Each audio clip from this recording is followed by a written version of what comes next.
So, hello everyone and welcome to this second lecture on Ethereum.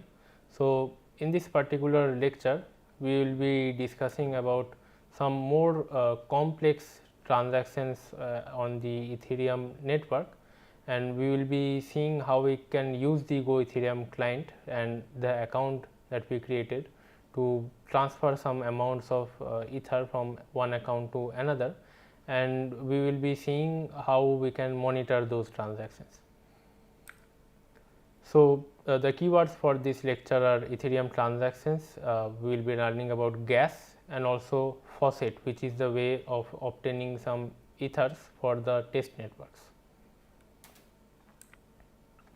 So, in the last lecture we saw that we can use the Go Ethereum client to do some queries over the Ethereum network by just sending post requests using RPC over HTTP API, which is exposed by the Go Ethereum client.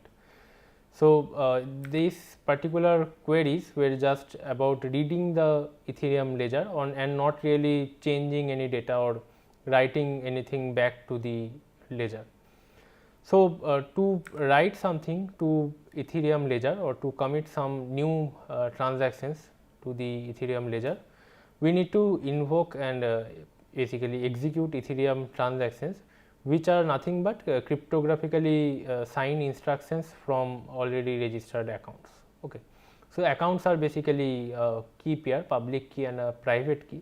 So, when you want to do a transaction in the Ethereum network, then you need to use your private key to sign a transaction and then you need to send it over the network. So, an account will initiate a transaction to update the state of the Ethereum network, and the simplest transaction that you can think of is just transferring some amount of Ether from one account to another. So, to execute a transaction you need particularly two things. One is access to an account, which means access to the private key of the account so that you can sign the transaction, and then the second thing is gas. So, gas is basically a fee that you need to pay to execute some transaction over the Ethereum network. So, each network, be it mainnet or test network, you would need to spend some amount of gas to do some transactions. So, what is gas? So, each Ethereum transaction will require some computational resources to execute. Basically, for executing smart contracts, some logic is being executed by the miners and the verifiers. Same thing for transferring balance from one network to another network. There also your transaction need to be validated by the miners and also the other participants which are validating the blocks.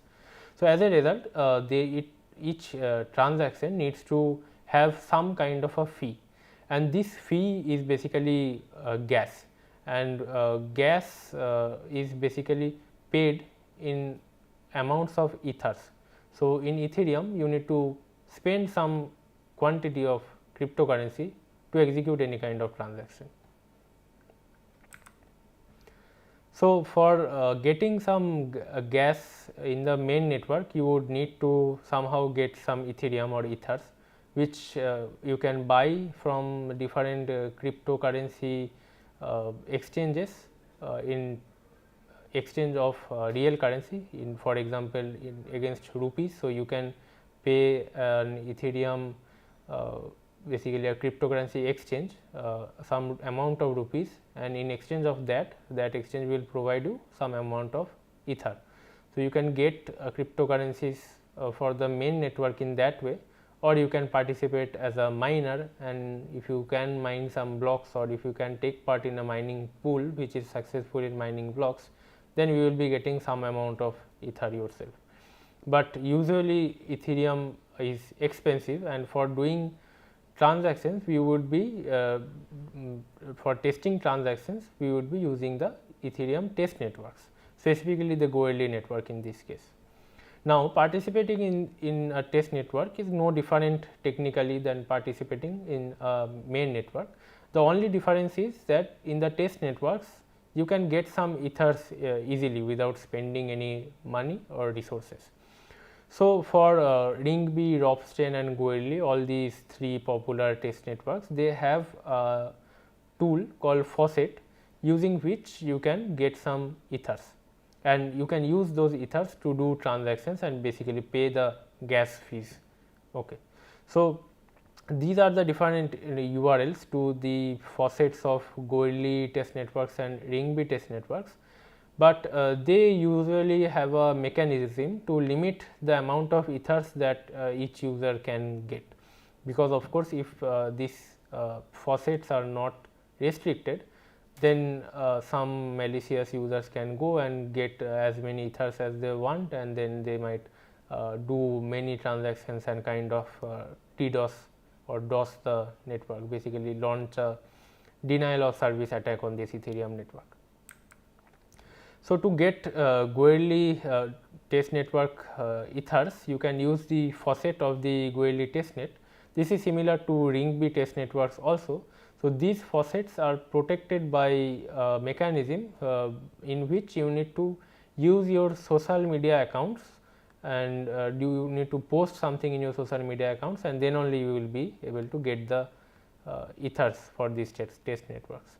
So, in this Goerli faucet, what you need to do is you can post a new tweet which will contain your public key of the Ethereum account that you are using, and then using this tweet you would need to copy the URL for this tweet and then paste it in the Goerli testnet portal.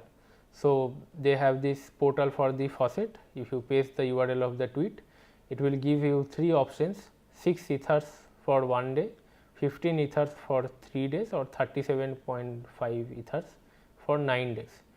So, for one account, if you select any of these options, for example 15 ethers for 3 days, then you won't be able to use your social media account or your Ethereum account's address for obtaining ethers for this Goerli test network for 3 more days. Okay. So, for getting more ethers, what you would need to do then, you would need to create a new social media account and use that. So, in this way the flow of ethers in this test network is kind of restricted.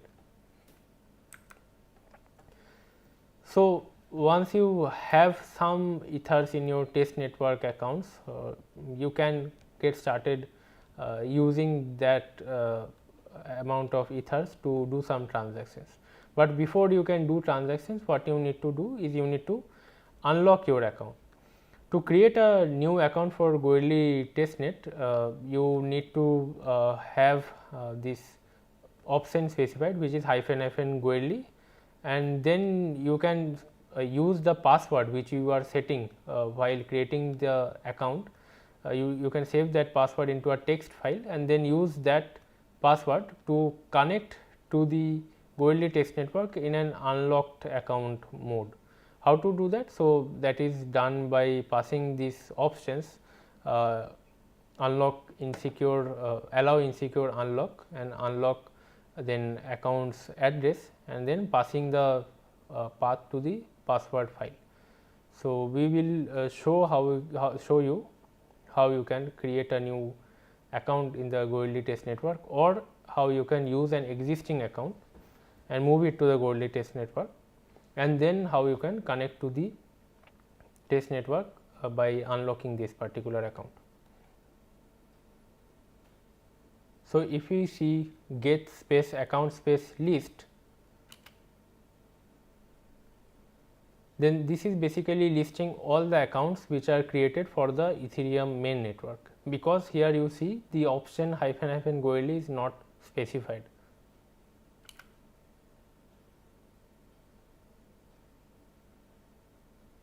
Now, if we pass this option Goerli, then do account list, then we would see that there are actually no accounts listed under the Goerli test network. So, we have 2 options. The first is simple. So, we can just do get space -- Goerli, then account new, and it will ask us for a password. We are setting the password as 123.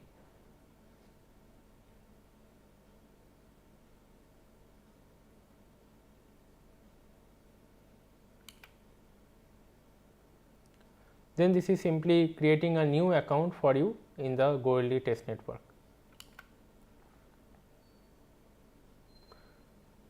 Now, if we do get space -FN Goldly, then account list, we would see that there is only one account, the new account that is that we just created, but we already had an account in the Ethereum main network. As you can see here,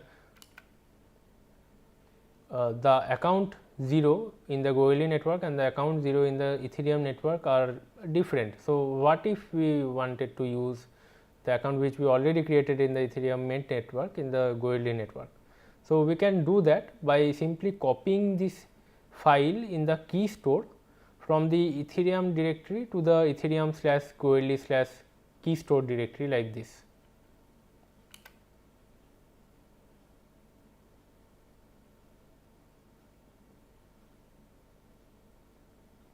So, you can copy the name of the account in the main network, and then you can use this command cp and then pass the path to this directory Ethereum / key store / the name of the account, and then simply copy it to Ethereum / Goerli / key store.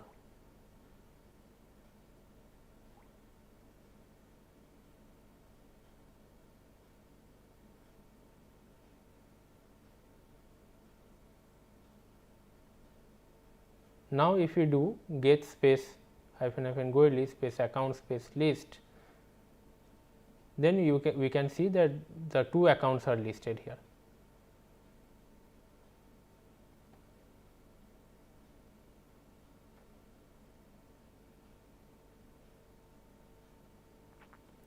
So, now we have these two accounts as well in the Goerli test network.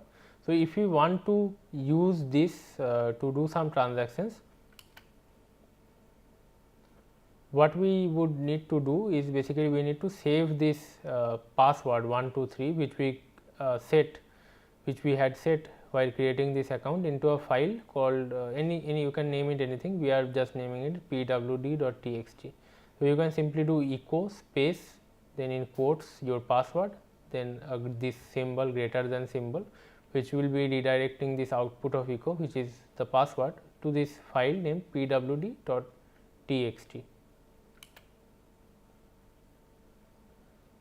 Now, we can use this command cat space pwd.txt to see and verify that the contents of this password file is proper.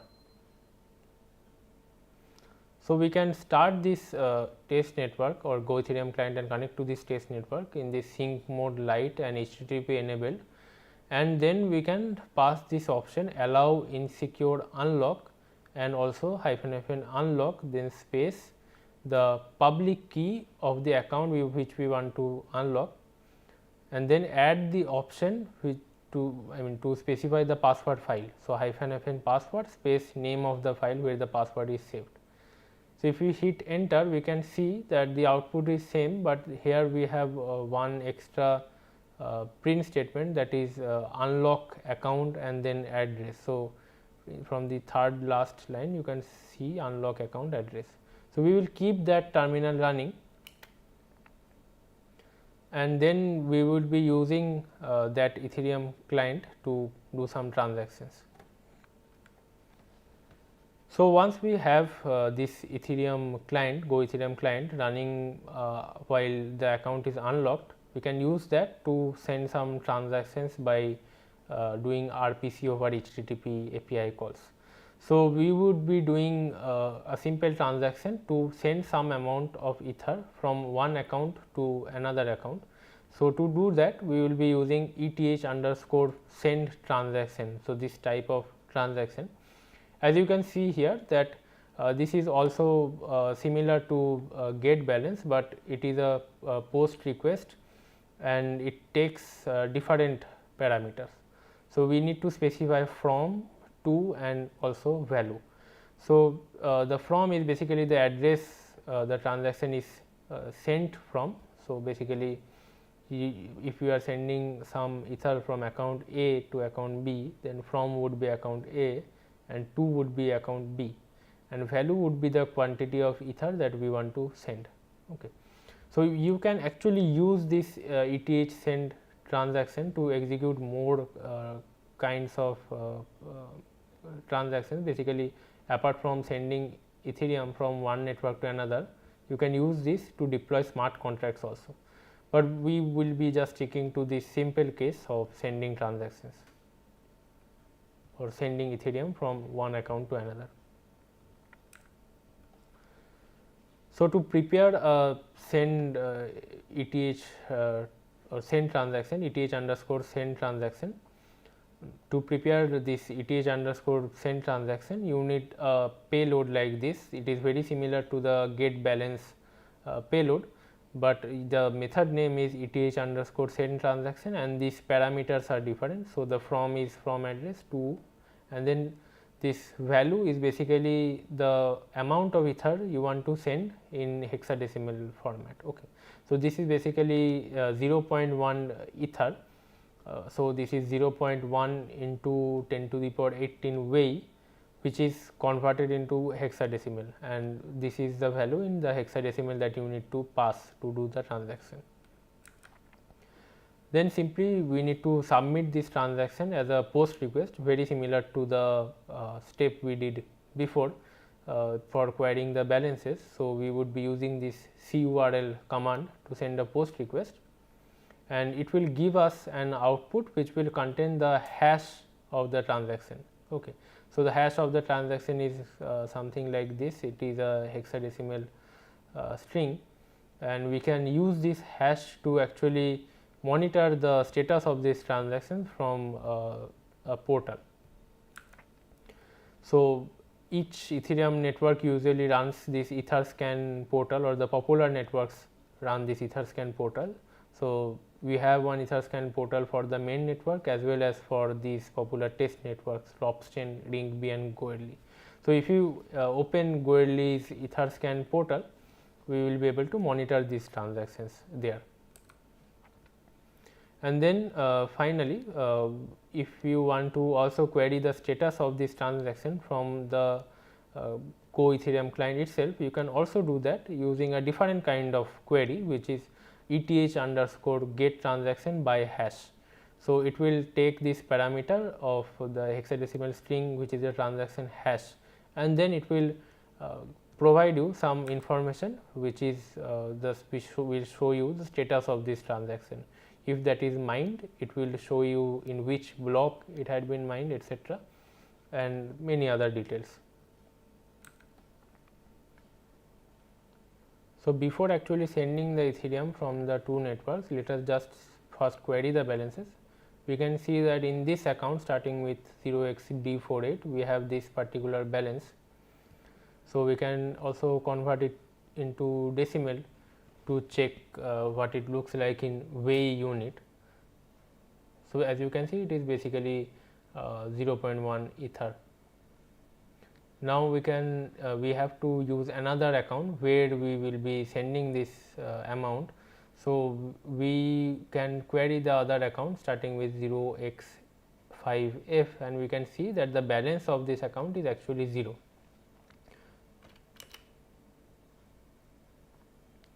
So, to send some Ethereum from this from this first account to the second account, we are sending this post request with the method ETH underscore send transaction, and you can see the from and the two account addresses, and this value is actually 0x238f etc. in hexadecimal. It will convert to 0.1 ETH if you convert it to decimal. Okay. So, from this output you can see that there is a result. This result is actually a hash of this transaction, okay, submitted transaction. So, we can use this hash to monitor the status. So, we can go to Goerli's Etherscan portal, which is goerli.etherscan.io, and we can paste this transaction hash in this particular portal, and if we hit search, then you will see that it is currently saying pending, and it has some submitted time. So, how much time ago it was submitted, and after a few seconds you will see that when it is included in a block, it will say that it is successful. Yes, now you can see that it is successful. So, if you click on this block number, you will also find more details about in which block it was mined.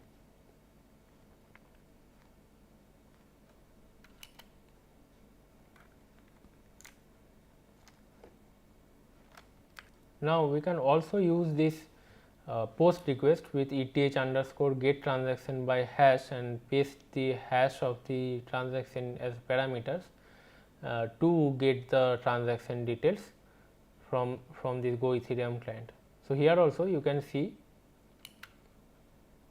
that the so here also you can see that there it has printed their result, which contains the block hash as well as the block number and some other informations like the transaction index, which is the index of this transaction in that particular block, etc. So from the transaction hash, what you can do is you can also query the block in which that transaction was committed. So to query blocks, there is another query method, which is ETH underscore get block by number. So you can pass the block number and then you can query information about that block. Okay. So here the parameter is just a single one, which is block number, but this input also you need to provide in hexadecimal. So if your block number is something like 5000 in decimal, you need to convert that into hexadecimal and then pass it as a parameter. Then to execute that request or do that query, you can use curl, and this curl command will give you the output, which will contain many details about this particular block. Okay. So it will say what was the block number and what was the difficulty. Then it will also list all the transactions that were in the block. It will specify what was the miner and nonce, etc., etc.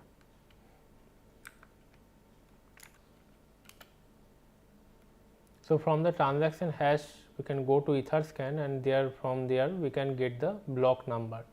So what you can do is you can use some tool to convert this block number from decimal to hexadecimal format, and then copy that hexadecimal representation of the block number and use that in your query to get the block by number. So you can just do this curl request, and in the parameter you can pass the block number as an hexadecimal string.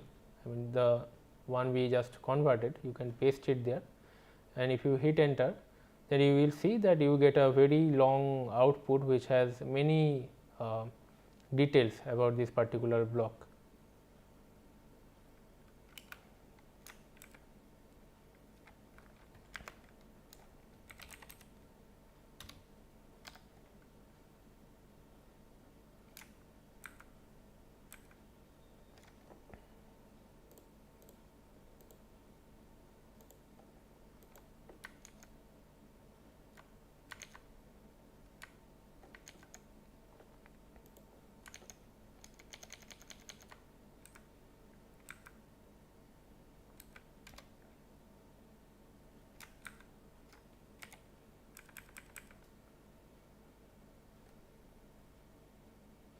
So from this output of this block, we can actually copy it and then we can format it properly as a JSON, and then we can find out what details are there. So you can use any good text editor. So I am using VS Code here. So you can paste this output of this block and then format it as JSON and do some proper indentation.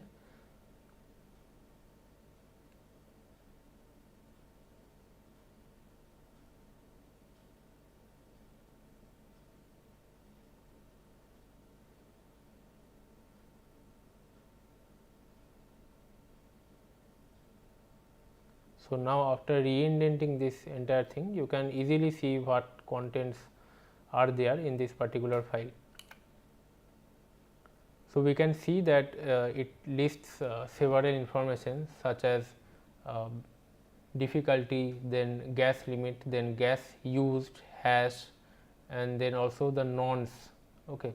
And this is the block number which we also use to query it, and then after that it is basically listing all the transactions from line 23 onwards. You can see that there is a list of transactions, and each transaction then also has block hash, block number, to, from, gas, nonce, etc.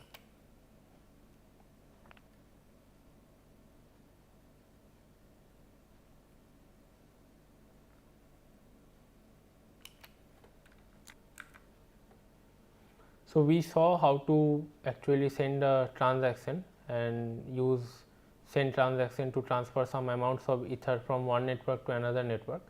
Then how to query the transaction hash and status of the transaction using the transaction hash, and also the block in which that transaction was committed, and many details about those blocks. So, similar to these kind of queries and different types of transactions, so there are various RPC methods that you can use. So, this is a list of some of them. You can go to this URL and find out the entire list of the possible RPC over HTTP methods that you can use to query and transact over the Ethereum network. So, in conclusion, in this particular lecture we saw how Ethereum transactions work and why each transaction needs some gas, and we saw how we can use the faucets for obtaining ethers for testnets, and then how we can unlock our own account in the Go Ethereum client and use the RPC over HTTP API to do some actual transactions. We saw how we can send send some amount of ether and also monitor that. So, thank you, and in the next lecture we will see how actually we can write some programs using an SDK on top of this Go Ethereum client and programmatically execute transaction towards building decentralized applications or dApps. Thank you.